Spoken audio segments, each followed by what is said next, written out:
Hello, everybody. This is William Bibbiani of the B Movies Podcast, and we are here with writer, director, actor, and punk rock porno princess, Joanna Angel.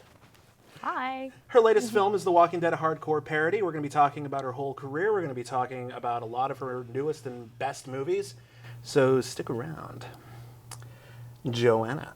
Hello. Hi. How you doing? I'm good. How are you? I'm good. I want to start you off with a question that I think it's a simple question, but I actually don't think it's an easy answer. What is pornography? Whoa. Okay, pornography, I think, is a genre of film that is made with the intent to arouse people. That is supposed to be the primal. If you didn't do that, you didn't make a porn. So I use that as a term to differentiate between what other people do, because there are a lot of, like high-end art movies where there might be penetration in it or something, or I know now like there's been cum shots on, shows that are on cable TV, and people are like, oh, it's porn on TV, and it's like, no, it's not. That is a TV show with a cum shot in it, it's not a porn. So I think something is a porn when it is something that somebody buys or somebody looks at with the intent of getting aroused. Now that doesn't mean it can be the only thing that happens. I mean, you can laugh, you can get excited, you can have many feelings that happen, but if I made something whose only intent was to make somebody laugh, then I didn't really make a porn. I made a comedy that happened to have people having sex in it, So I think that's how I differentiate porn from all the other, I don't think that a naked photo hanging up in an art museum is porn, that's... Porn is a fascinating genre to me, and because it has hundreds, if not thousands, of little subgenres. Yes. Often based on particular fetish or kink. But what I find to be the unifying factor in all of these things is that ultimately there is a fantasy presented that sex is easier than it is in real life. It's easier to get sex, it's easier to have the sex you want, it's easier to see people having sex than I think the average typical human being gets to. Do you think that's... Yeah, that makes sense. And, sex is presented as sex in porn. I mean, I have not watched every single porn in the world, but, there's a lot of complications that go into sex in real life. Not always, but, on occasion there's, a lot of times two different people are on two different pages. Like one person wants something, one person wants something else. One person thinks something's going on, one person thinks something else is going on. Like there's insecurities, but there's also should we or shouldn't we for practical reasons? Somebody might be drunk. Somebody might be married. Somebody might be. I mean, there's a million and one situations in which sex happens, and sometimes they're complicated, and all these little complications. We don't show that in porn. We just show these two people are going to have sex, and the sex is going to be really good, and it is a good, wonderful thing. And, even if there's like a lead-in, there's a lot of pornos where there's storylines of an accountant or whatever having problems with his wife, and he goes and he meets someone and this and that, but it's just not, it's not presented with the same, I don't know, I don't know. We take sex, and the intent of the movie is to have a positive view on sex, or for the viewer to get a positive experience from the sex, and so we kind of just take all the nonsense out and just present sex for what it is, You started your own company called Burning Angel. Yes. Did you start that because you wanted to do something specific you weren't seeing in your work with other companies? Was there a certain philosophy you wanted to espouse, or a style you wanted? I think a lot of people feel that way. I didn't do that. I think part of the blessing of Burning Angel is that I really never watched porn before I started Burning Angel, so it wasn't like I was like, look at all this porn out there. I want to do something different. I think a lot of people that try too hard to do something different, you wind up not really doing something that different if that's the main thing that's going through your head. Like, I just want to make something that I like. It just so happens that 50 other people had the same idea that I did, then that's fine. I don't really care. I'm not like going out of my way to try to do something, that nobody else did. When Burning Angel first started, there really wasn't much of a plan or a philosophy behind there at all. I was just kind of with my roommate in college, and we thought it would be fun to have a job that wasn't lame.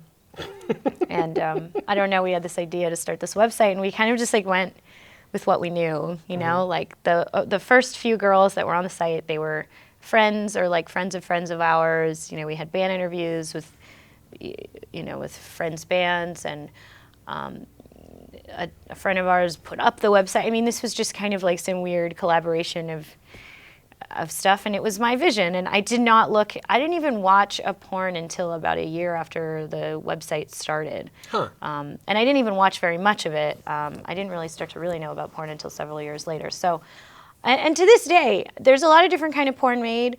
You know, some of it I like, some of it I don't like, but I'm not here to, you know, to say like fuck off to like any mainstream porn director. I've been very well accepted in the porn industry. I have a lot of respect for a lot of the mainstream porn directors. A lot of them have been around a lot longer than I have, and I respect what they do. I know that making a porn is not as easy as it looks, you know, so anyone who puts their time and their energy into making a product that they care about, I have respect for them, just because it might not be my particular taste, or it might not be something I would want to watch on my own.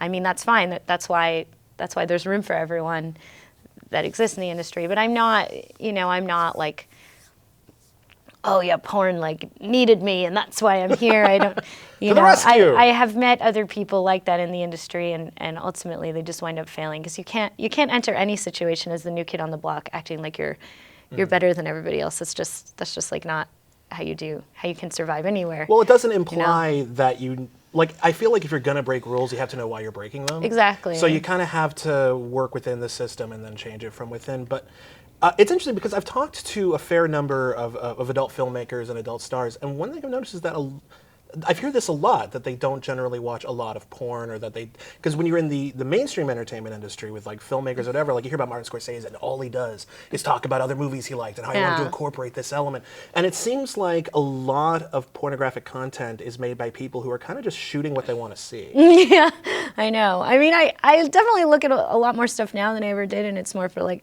research. You know, anytime a movie sells really well, or I just start hearing about it, like I'll look and find stuff, you know, but... Is there a movie in particular, like recently, that you saw, they're like, oh, this was interesting, or here's what they did that made them successful, and I've learned a valuable lesson from this? Is that horrible if I say no? I don't know. That's not horrible at all. I just kind of do. That's not fine. I mean, that's I fine. pick up things from regular movies. I can't even, like, sometimes I just... Well, what sort of regular movies do you watch? Because I look at your style, and it's very punk rock. You describe yourself that way to begin with. You know, I learned most of what I do from comedies. I really like comedies, especially with what I have to work with. I think when you're making, I think comedies are not about big budgets or, you know, fancy like special effects, which we don't have the money for in porn. Like I've seen you do some great visual effects actually. In well, The Triple Exorcist. Yeah, There's some really. I thought, you know what? That's better than Trauma can do. I know. Like let's look at it that. Like I actually look at. Like, are you a Trauma fan, for example? Yeah. I see a certain parallels. I'm not saying you're like the porn's Trauma or anything like that, but like I see there's a certain amount of, you know, this is awesome, we get to make a movie, we're going to have fun with it. But at the same time, I see you putting in a lot of your movies, like, we're making a movie, we might as well say something. Yeah. And I see that in a lot of your films. Definitely. But what I like, you know, when you watch a comedy, you can just have two people in a room talking, and it's engaging, you know? When you're watching an action movie, it's not like that, you know? And like, a lot of times all I have is a bedroom and two people, you know, and I have to make something engaging and entertaining. Granted, we do have high production value stuff too, but that's not what we can shoot every day. So I really do like to pay attention, you know, to comedies when I'm watching, you know, non-porno movies, mostly because I do appreciate how something engaging can be made with just a bunch of people in a room talking about something absurd. Now, granted, you're using really good actors, when you have a real comedy, so I try to work with what I have. But some people are better than others.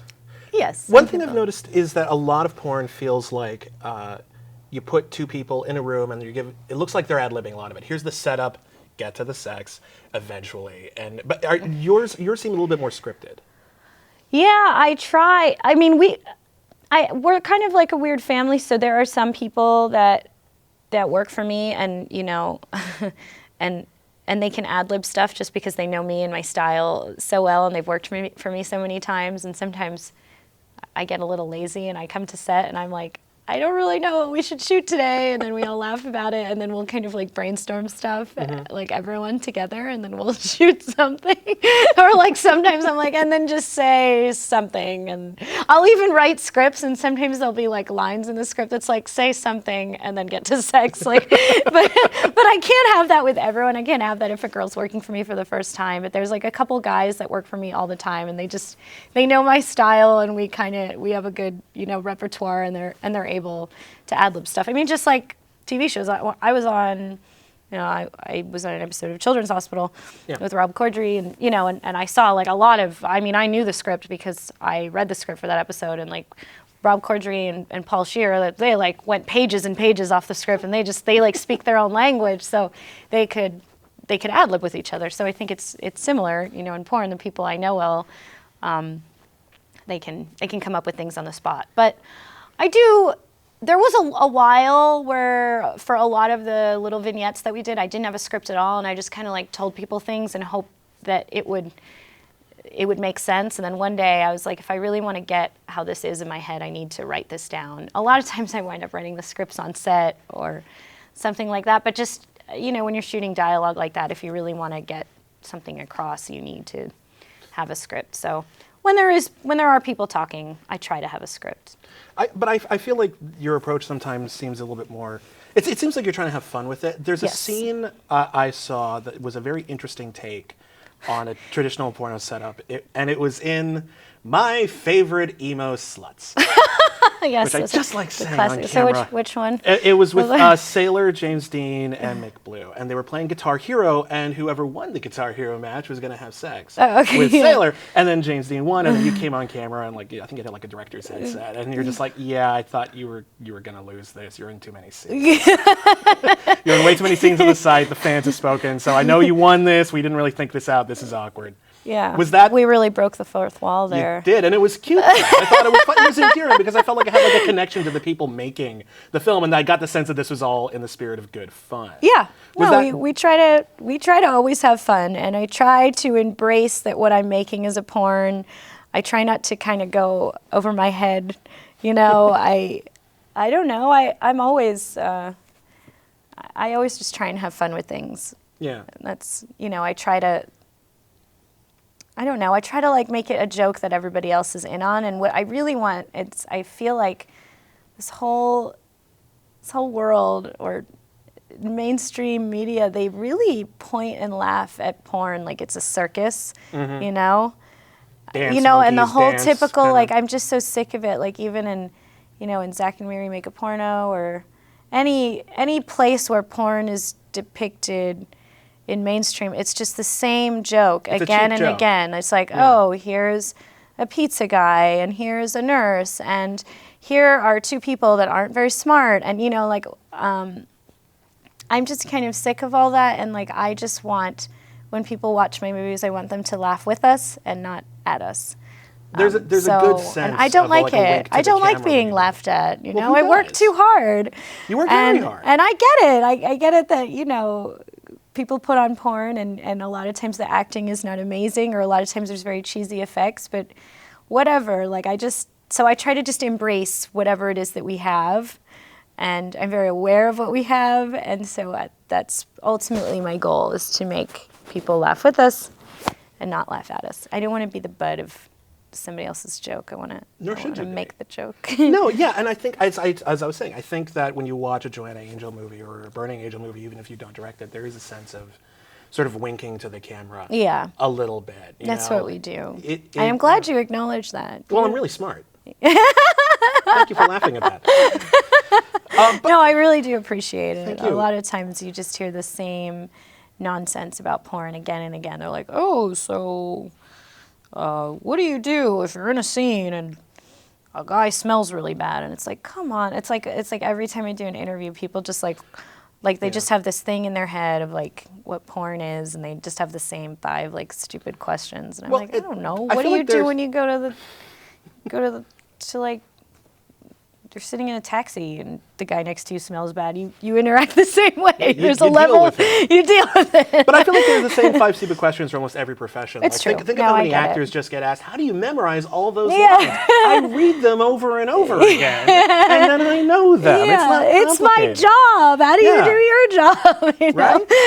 I feel like that with the proliferation of information technology like smartphones and the ubiquitousness of the internet, that a lot of people are sort of being exposed to adult cinema and are being a little bit more, I like to think they're being a little bit more open about it. I mean, it's a slow journey. But the thing that fascinates me about pornography, and the reason why I'm sort of fascinated that it's not taken at least a little bit more seriously as an actual film genre. Firstly, it is the most prolific film genre. There's hundreds, if not thousands, of movies released all the time. There are so many porno movies. There are. I can't even keep up, and God knows I'm trying. Yeah. But the other thing is that it's absorbed by so many people, by this huge portion of the population, and it's made by people who, again, they're working with, here's just what we want to see. It's very personal in a lot of ways. It's about personally, this is what turns me on. We're being exposed to that. We're being influenced by that. But it's not being studied in like a critical way. No, like people just look at it like it's a big joke. Yeah. Like, I mean, I can't tell you how many people I hire a lot of extras in our movies, and a lot of the movies we've had, there's extras, and there'll always be an extra. I mean, I just kind of put out like a mass email to a bunch of people, and then a lot of times there'll be an extra that is somebody that worked on regular movies, and then there'll always be someone on set that picks up the script and they're like, you guys have a script? And they just start laughing. And I'm like, how do you expect think, not to get fired? Yeah. That's what I'm wondering. How do you think that people know what they're supposed to say? Like, do you think people are just going to come here and like, yes, I don't have a script, and it's like, oh, what does it say? Like, fuck me like this and fuck me like that. I'm like, no, if you look at the script, there is a break in the script when the people have sex. And if I am shooting a scene on a particular day that's just a striptease and sex, there is no script, But today happens to be a movie with a lot of lines in it. So there is a script. Like, why is this such a joke? It's insulting. You have lights, you have cameras. No, I think people don't realize that people show up to work and they light porns, and people show up to work and do makeup on porn, and people show up to work and they style, dress people up. There's a lot of people in the mainstream industry, and I say mainstream the way I say tapeworm. I know. But but there's people who like make a lot of their living. Is mainstream just everything that's not a porn, Yeah, what right? Is I mean, it's but, vaguely insulting, if not directly insulting, I apologize. But like... No, I get it.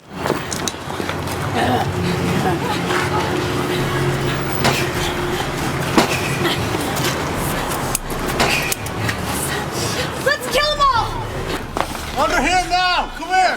Get under! Wait!